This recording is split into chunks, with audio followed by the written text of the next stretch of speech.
Would you like to attend a US, or perhaps UK, master's or PhD program in a STEM field? Whether you reside in any one of those countries or outside one of those countries, are you concerned about the process of both applying to and then completing the degree? Have no fear. Our guest today is going to lay it all out for you.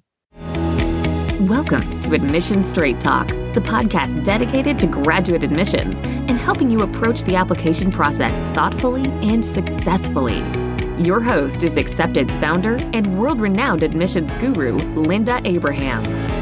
At Accepted, our mission is to get you to that unforgettable moment when you read your acceptance email and shout, "Yes, I'm in!"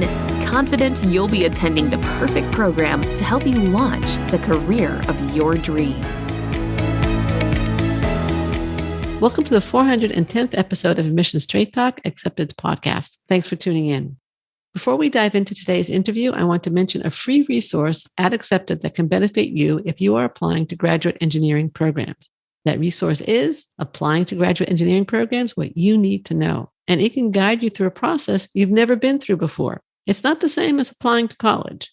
Download your complimentary copy at accepted.com/410download.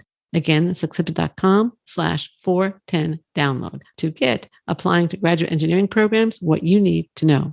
It gives me great pleasure to have on Admission Straight Talk for the first time, Dr. Eva Lansoft, citizen of the world, professor of civil engineering, blogger, and podcast host. Dr. Lansoft was born in Belgium, earned her bachelor's in civil engineering in Brussels, and her master's in structural engineering at Georgia Tech with a Fulbright scholarship and a scholarship from the Belgian American Educational Foundation. She earned her PhD at TU Delft, where she has been a researcher since earning her PhD in 2013 and recently received tenure. Since 2013, she has also been an assistant professor at USFQ in Quito, Ecuador, where she also has tenure. Eva, welcome to Admission Straight Talk. Thank you so much for having me, Linda. I'm delighted to be here today. My pleasure. Now, I've just given a really quick overview of your career. Officially, you're a professor of civil engineering with a focus on concrete. However, you've been blogging and podcasting about something not so concrete, and that is how to get into and complete PhD programs. How did you get interested in this process? Sure. So I started blogging in the first year of my PhD. And at that time, I was just documenting my experiences mostly in the laboratory. I wanted a place where I could write about what didn't work in the lab or the processes behind what we do in the lab, like how to keep lab notes, how to organize all that information, things that don't get into a journal publication. So I started to use my blog as a space for documenting those things. And as I progressed through my career, I started to write about other topics related to PhD research and PhD education. And then came questions from students thinking about doing a PhD. What is it like? What should I consider? How do I select a school? How do I select an advisor? What is different with a PhD in the Netherlands versus the United States, etc. So I started to write about all of these topics, and that's how I've been addressing these topics about admissions and the program of PhD. It's absolutely fascinating. So I guess you saw an unmet need and decided to meet it.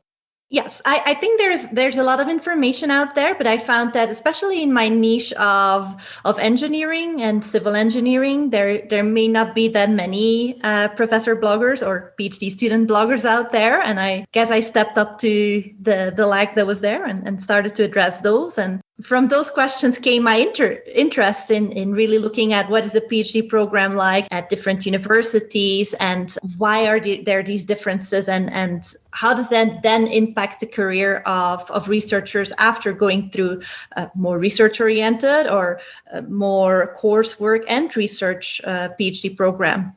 I mean, all PhD programs at this point have research. I mean, that's fundamental, right? Yes.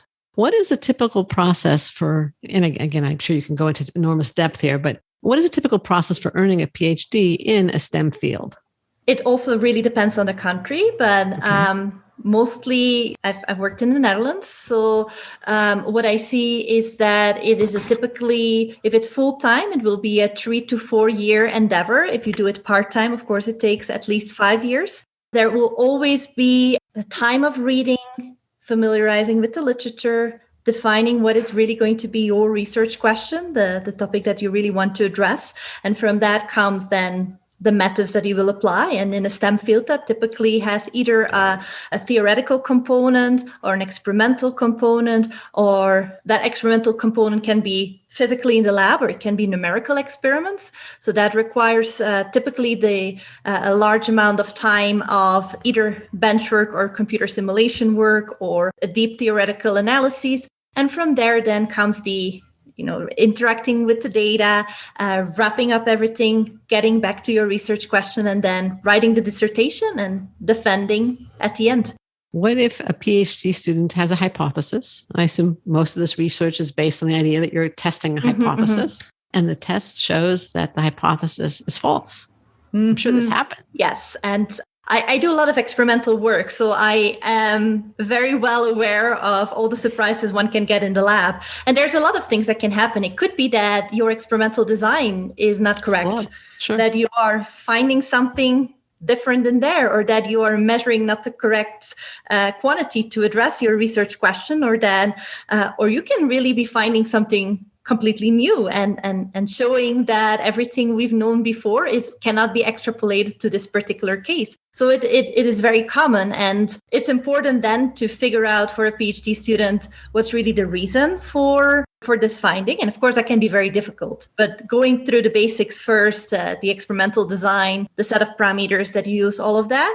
And from there, see, did I really find something that nobody else found before? Well, that's really exciting. So I wouldn't get too disheartened. I understand that if something happens unexpected in the lab, it can be shocking, right? You're like, I've done all this reading. I think I know what's going to happen, and something completely different happens. And it still happens in my field, in my experiments. Sure. Sometimes different failure mechanisms occur, for example. And then I get excited because then we're finding something new. But I do understand that if you're just starting to do experimental research, then you may be like, what happens here? And maybe everything I've been doing was wrong. So in short, I would say cover your bases, make sure that the experiment is properly designed. And from there, see if you are finding something new, and then link it back to theory. Isn't there a famous story told about Thomas Edison as he was doing experiments to determine what's a good filament for the light bulb? He went through hundreds of variations, and somebody asked him, didn't you get frustrated? Why didn't you give up after I don't know how many, I think he did like 1,000 different experiments, didn't he? Mm-hmm, mm-hmm. And he said, no, I knew that every single time I was getting closer to the right one. That is a perfect illustration. It's a famous story. Yes, I'm sure you're familiar with it. Yes, and it is a perfect illustration. And I'm taking a mental note that next time that a student is a little bit disheartened about something in the lab, that I will bring that up. All right, let's go back to the applicant, okay? Mm-hmm. Let's say I'm an undergrad and I know I want to get a PhD in a specific field. I even have an interest area, research interest that I have. Mm-hmm. Mm-hmm. Do I have to get a master's first? And if so, should I get a master's that requires a research and a thesis? Should I save my interest for my PhD? Or should I try and take classes as an undergrad that require research and go directly to a PhD? What would you advise that undergrad? That's an excellent question. And the short answer to that is it depends. Okay. It's an answer I give frequently. Yes. So it really depends on, if I hear that you already have there, or that the student has identified that the topic, and that probably will mean as well a university and a professor to work with. So in that case, it would really depend on the requirements of that university. If you can enroll into a master's that then immediately continues into a PhD, then that may be the right way to go. Or if you're already interested in research, I would say start doing research as an undergraduate with a professor at your undergraduate institution and talk with them on what they recommend. So they may say, well, if you aim for that university, perhaps it would be good to go to a master's somewhere else, get this particular experience that they may not have there, and then have a larger chance of being an excellent contributor where you want to go do your PhD. Okay. Now, what is the typical application process for a PhD applicant? That also really depends on the university and the country. And in the United States, that is a very standardized process then through websites, whereas in the Netherlands, it may be the way I got into my PhD program was by cold emailing a professor and saying, Really? I saw this on the website and I'm interested. And that's really the only professor I emailed for a PhD position. And Wow. he didn't answer for a month. And then he answered and said, oh yeah, we are still looking for one PhD student. Send your CV and we'll talk. So I know that I'm very lucky there because I get cold emails from applicants pretty much every day now. And I get so overwhelmed with emails that I can't even politely decline. So I'm very sorry to say that, but I just delete most of them, unfortunately. And I guess that's what most people do. And so for us, it's really when we have a project, that project is funded, and then we start to look for the person. You obviously don't advertise for the person. You would just indicate on your website, I assume, that applications are open for a PhD with this research interest. Is that basically what it would be? In some cases, they get advertised on the website of like the vacancies of university. But in some cases, especially when we are on tight schedules for funding, we will either just ask some of our recent master students if they are interested, or just reach out to colleagues saying, hey, do you have a student who just did a master's in the lab and would be willing to continue? Or we share it within our own networks. And that's the time when a cold email would land very well. But of course, that's a lottery. Now, in the US, I think it's a much more formalized process. Am I correct? Yes. And So could you give an overview of that? Sure. I did my master's at Georgia Tech. So I went through the whole procedure of applying to universities there, as well as applying for the Fulbright and the Belgian American Educational Foundation. And those are very standardized processes where you take standardized tests such as the TOEFL and, in my case, the GRE. In other fields, that would be the GMAT. And you put together your application package with your letters of recommendations from your professors, with your statement of purpose, your autobiographical essay, those parts. So it is a much more standardized process. And it may be, especially for foreign students, I was in Belgium at that time, where these types of applications do not exist. So for me, it was a bit of a learning curve on how do I write these essays and all that. Yeah. But once I got the hang of it, then I knew, okay, it's the same for all the schools. So I can pretty much process them all together. Need to tweak them a little bit for the individual schools. Yes. But no, we work with our clients on that a lot. So abroad, outside the US, or certainly in Europe, it seems like it's a little less standardized. I don't know about South America. In the US, it's much more standardized. How important is fit with the advisor? Again, it depends. I think for a master's program, especially if you're going to do coursework with perhaps a thesis, or the first semesters will be fully coursework, then you may still have a very vague idea of what your research would be like. And I think then it's, of course, identifying the people that are important to work with and having some direction is helpful. But at the PhD level, I think there it becomes much more important. And knowing for yourself as well, if you want to work with an assistant professor who may have less resources, but may have much more drive to publish and get tenure and all that, or to land in an established lab where you maybe with more other PhD students have more resources, but where your supervisor may be much more hands-off. So I think it's really there seeing somebody's career level and what would fit you and your learning style is quite important there. Yeah, I think you're raising some great points. Another point I think that we get asked sometimes, or that I see applicants questioning, is the role of the university's reputation and brand versus specific strength, usually a specific professor strength in your particular area of interest. So if you're accepted to Harvard, for example, and there's a professor that may talk to you, once a month and is tangentially related to your area of interest, are you better off going to Harvard, or are you better off going to a less well-known university that has a professor or associate professor with studying exactly what you're interested in and want to pursue? What kind of advice do you have on that? And I would say it really depends on how you as a student work. So if you are self-directed and you're fine with very limited supervision, and you think, oh, if I go to Harvard and I get those resources, I will talk to the postdocs and the other PhD students and find my way around, then that would be a great opportunity. If on the other hand, you say, I really want to be somebody's apprentice and I want to be side by side and I want to learn as much as possible on this particular topic, I would say then go to the perhaps lesser known university where you could be having a much closer working relationship. And in later career, that very close working relationship can also help you, because if you go somewhere where your supervisor does not have that many PhD candidates, eventually when he or she steps down from any service position or editorial board thing, you may be the person that they will recommend. Whereas if you are one in many, then it's harder to be the one that stands out. How important is international exposure when pursuing a career in academia, or perhaps going for a PhD that will lead to a career in academia or PhD period? Do PhD programs like to see applicants who've lived in multiple countries or studied like you in Netherlands and then in the United States? I mean, you've studied in Europe, you've studied and lived and taught on Europe and South America, and also studied in North America in the United States. So you have quite international exposure. And that's just what I know about. There may be other things that I don't know about.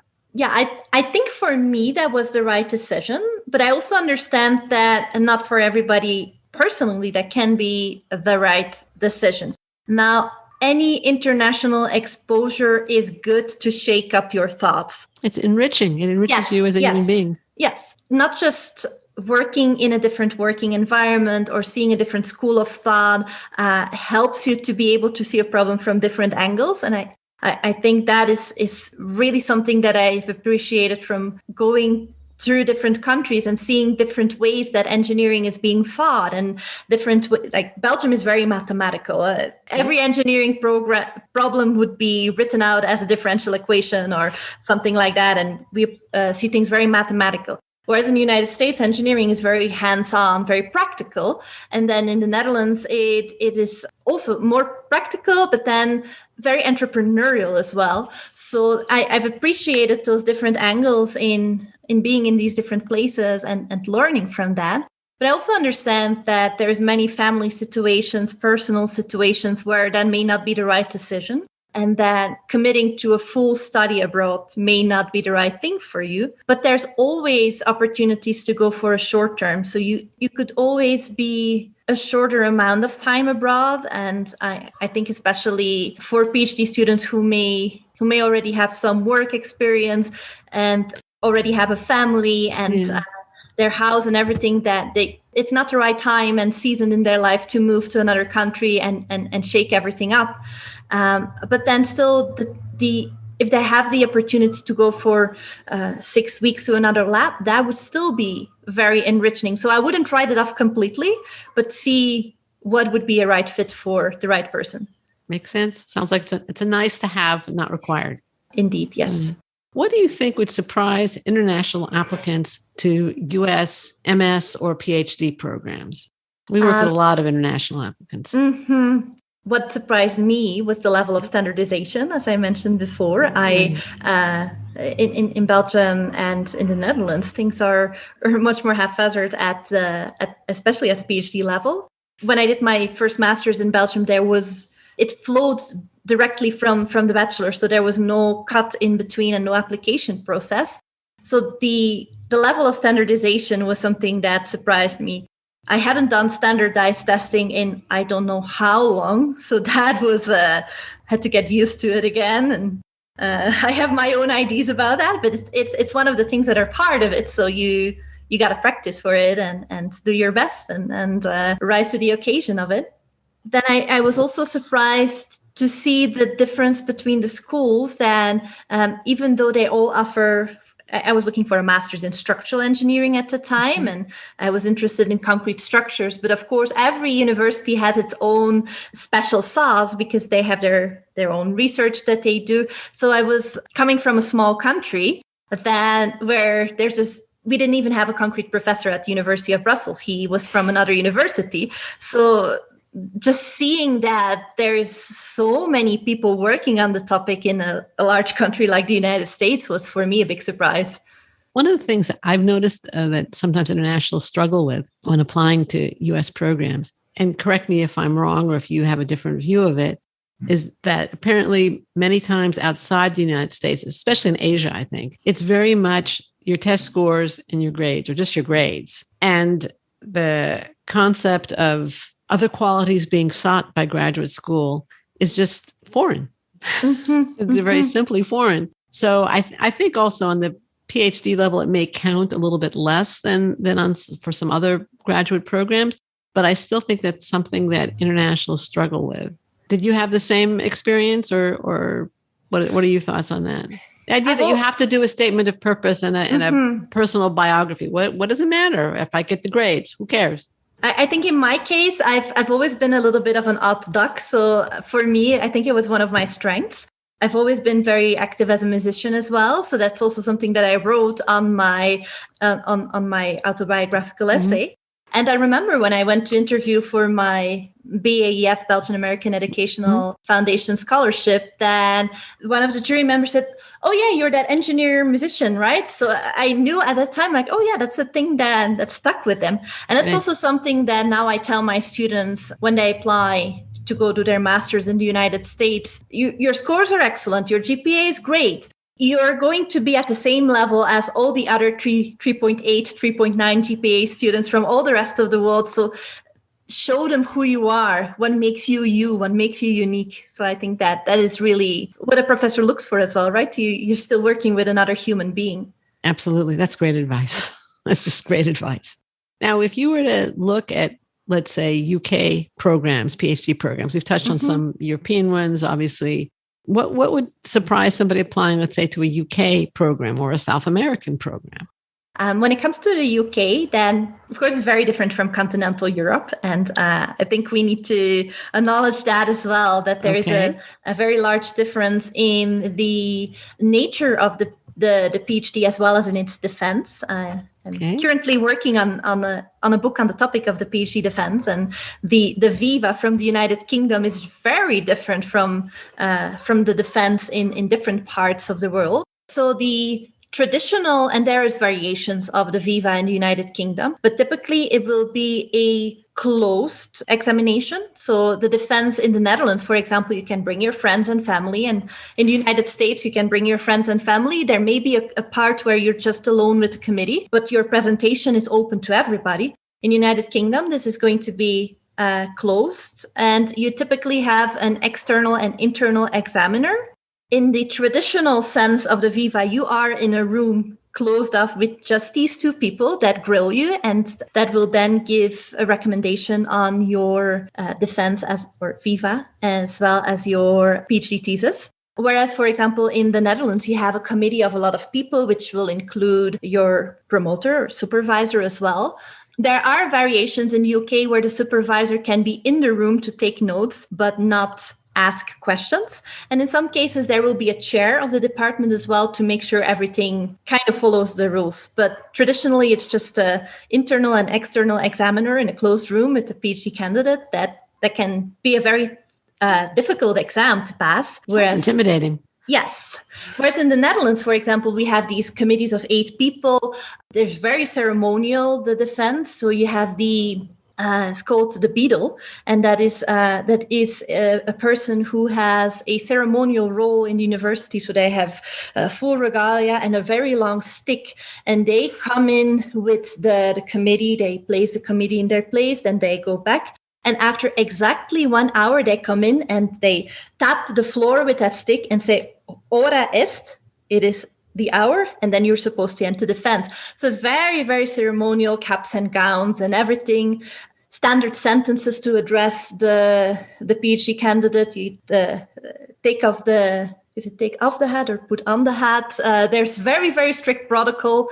There's only one room in university that can be used for the defense. So it's wow. Very, very ceremonial, very medieval times almost. It sounds like it. It sounds like yes. It's fascinating. So it's a very different atmosphere. It's even though it's still a defense, you still get grilled.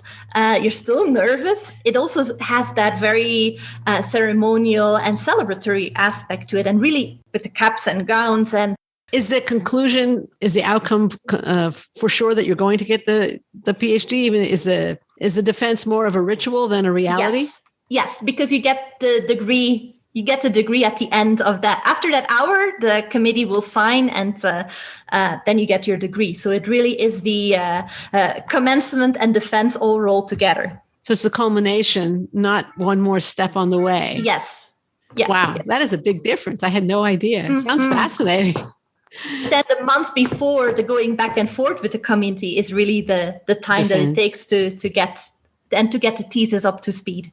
Got it. Level. Mm-hmm. That is fascinating. What are some of the non-scientific skills? Now, we mentioned how the U.S. schools in particular were interested in the fact that you love music, okay?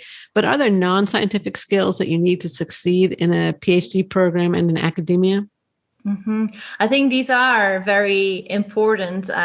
People tend to say that your publications they're the currency of your academic career. And in order to get to the point of getting your work publishable, you will need to be able to write in a clear manner and make good figures and present visual information in a clear way. And these are things that typically are not taught in engineering school. So those are very important skills. And if somebody has never had a course like that, you can still, when you are in graduate school, to hone those skills.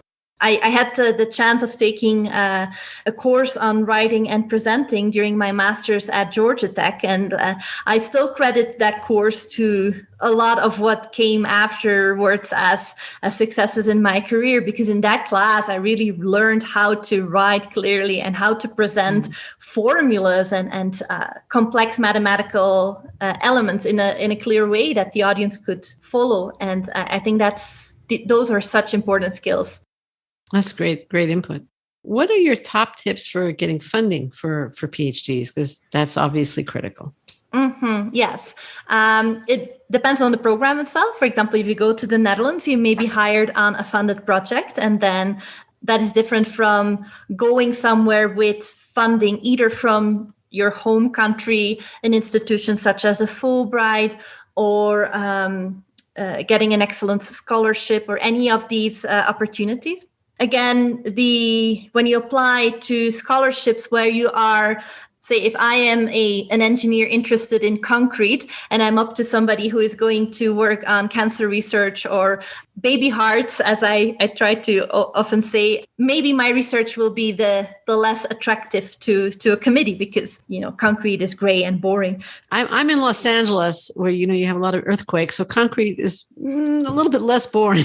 Yeah. You want it to behave properly. You want it to behave in an earthquake, exactly. Mm-hmm. Or you want the engineers who designed it to have taken into account. Little give there helps a lot, Yes.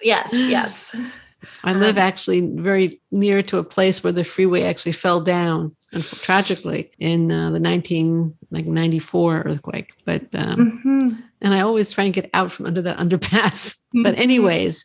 What are some of your top tips for getting funding, other than not going against, I guess, a sexier kind of proposal? That's pretty much what you're saying. Well, I think the relevance lies in your story, right? That there is always a value to society to what you do. And I think if you can show the impact that your work can have, and in my case, concrete is the second most used material in the world after water. So wow. the possibility of impact there is very large. We just look around yourself and try to think away everything that is concrete, and not much would be left standing. Sure. So it's still important. And I think finding the thing that connects to people and connects to funding bodies and committees by showing beyond, your mathematical model and your experiment, but trying to explain why it's relevant and how you contribute to learning in the world is what's going to help a lot with getting funding. And that probably goes back to the course you took at Georgia Tech. Yes, because there I had to learn how to explain what concrete does, or how reinforced and pre-stressed concrete work, and or how you'll prevent a freeway from collapsing in an earthquake. Exactly. Yes. Right. Yes. Now, you wrote on your website that your daughter was born, I think, in 2017. Mm-hmm. So she must be 3.5 or 4 now. How do you combine your academic career and parenting since she was born? And I also have a cat, as you may hear, who is now starting to walk around me. Since part of my work is also in the Netherlands and requires a lot of traveling, it took me a bit of learning. Because first I thought I'll just go in the summer, get my research done, and then, pick up being mom again. That's what I thought before having my daughter. And I did that one summer and it was pretty miserable. And that's when I said, well, guess I cannot switch off being mom. And then the next summer that I went to the Netherlands, I just made sure I had arranged childcare in the Netherlands and took her along with me. And I had a bit of fear of going with a toddler in town. Yeah. And just being on my own with her for 6 weeks and in a tiny apartment and how that all would work out. But I was much happier having her around and sharing some of Europe with her and taking her to see my family. And I think what I'm getting at here is your identity changes as you become a parent. You cannot think in it like I thought I would just flip off being a mom and go work for 6 weeks and then flip on again. Then that's impossible. And I didn't know that. So I think any idea that I had of how I would combine career and motherhood before having my daughter, things turned out different. But I think the importance is finding what works for you. And again, I guess that comes back to my answer of it depends, and find what works for you. If that means finding very good childcare that you can rely on, knowing when it's time to lean into work and when it's time to lean out to work, knowing when it's time to be there for your child. And that's still the most important in life, and work can wait for a moment, and letting things rest when they need to rest and go with the ebb and flow has been what I've been learning these years. And it has brought so much extra value to my life to have my daughter and to see her grow. And I think as a teacher, it inspires me to see how she learns. It inspires me to see how she sees the world and how she sees things. And then it makes me think, oh, yeah, of course, my students, for them, what I teach is all new as well. So I think it has changed me as a teacher, and it also has added a level of purpose to my work. As in, I've always had the feeling that the research that I do is for that contribution to society that I mentioned before, making sure that our bridges are safe and thinking about a way that we can keep using concrete or concrete-like materials in a future where we may not be wanting to use so much cement because of its the amount of CO2 production related to the cement production. Mm-hmm. So it adds a level of purpose to what I'm doing, knowing that my research is going to contribute to hopefully a better world for when she grows up. Sure. Becoming parent is definitely parent is life-changing. I have at this point, they're all grown, but I have 5 children. And it does change your perspective. There's no question on what you want, what's important. It doesn't mean that you have to give up your career at all. Mm-hmm. But I think, like you said, you can't switch off being a mom. Mm-hmm. And it does, much like going abroad, it enriches. Yes. Right. What would you have liked me to ask you? That's a good question. Perhaps for a student in Ecuador, what would be good advice for applying, where they should apply to go to graduate school, why they should go to graduate school from the perspective of having studied in Ecuador? What would be something that would surprise them when they apply to a graduate program? Go for it. I've helped a lot of my bachelor thesis students to apply to graduate school in both the United States as well as in Europe. And I think one of the things that's been important for them is to know that even though they are from a small country, they still have a chance. So I think that by now we have now a Master of Engineering program in the university where I teach. Well, there is one more in management of immobilia, but not really in structures. Now we have a Master's of Engineering Structures, but for somebody who really wants to go into any of the other fields of civil engineering, very limited in what is available in Ecuador. And that's sometimes considered as in, this is as much as I can learn. As far as I can go. Yes, because that's what is available here, and I will take it from here. And I've been challenging my students in trying to break that thought pattern, saying, no, you When I applied from University of Brussels, that's a small school as well, and not many people know that school. And well, of course, I'm privileged having grown up in Europe and all that, but any good student can go on to the university where they want to study. So I think the first thing to do there is the work of really believing in yourself. And I've had students with excellent GPAs ask me, do you think I would be good enough for that school? And I just want to tell them, yes, of course you are. So I think that's the most important, to believe in yourself and go for your dreams. Great advice. The worst thing that happens is they say no. And then you're right back where you are now. You'll never know if you can get in if you don't try. I'm not saying shoot for the moon. You're going to have to show that you can do the work. But for those people who have the excellent grades and are willing to take the tests and do the work, the universities are very open to international graduate students. Absolutely. Even touch on Canada. Yeah. I would say in addition to that, I'm always very impressed by the work ethic of my students here in Ecuador. They are so hardworking. I mean, if I look back at myself when I was a student, I sometimes think like, oh, I was so lazy in comparison. I worked so hard. I hope for more faculty in programs in the United States and Europe to know that these students that are at that excellent level, they've gone through a lot of adversity. There's just not that much available here for them, and they've done the extra work. They've done all the extra reading to get to that level, and their work ethic is so impressive. And they will add to the richness of the class when they get to the foreign university, because they do come from this small country that doesn't send a lot of graduate students abroad, and they will benefit themselves by the just living abroad is an incredibly enriching experience. I did a year abroad when I was in school, and I look back on it so fondly. And anybody I've talked to who studied abroad has the same experience or lived abroad for a certain period of time. Now, obviously, as you correctly noted, there are seasons in life where you're not going to pick up and go and just, well, I feel like spending 6 months or a year here or there or whatever. You just don't want to. That's okay too. But for those people who are thinking about it, who have the good reason to do it, have the qualifications, the worst thing is they say no and you stay where you are. Yes, there's effort and there's money involved, but gosh, the opportunities and the benefits are enormous.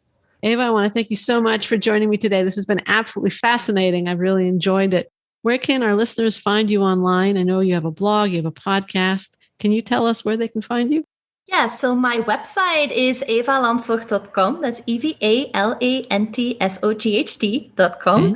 And there is my blog as well. My podcast is the PhD Talk podcast, which I co-host with Rico Massa from McGill, who is a PhD student. So we have the Conversation Professor PhD student. And you can also find me on Twitter at Eva Lansocht, on Instagram at Eva Lansocht, and my Facebook page is PhD Talk.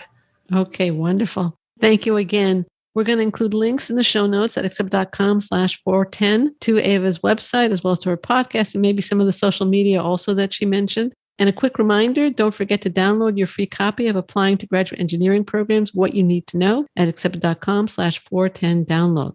Listener, thank you too for joining Dr. Eva Lansocht and me for our 410th episode.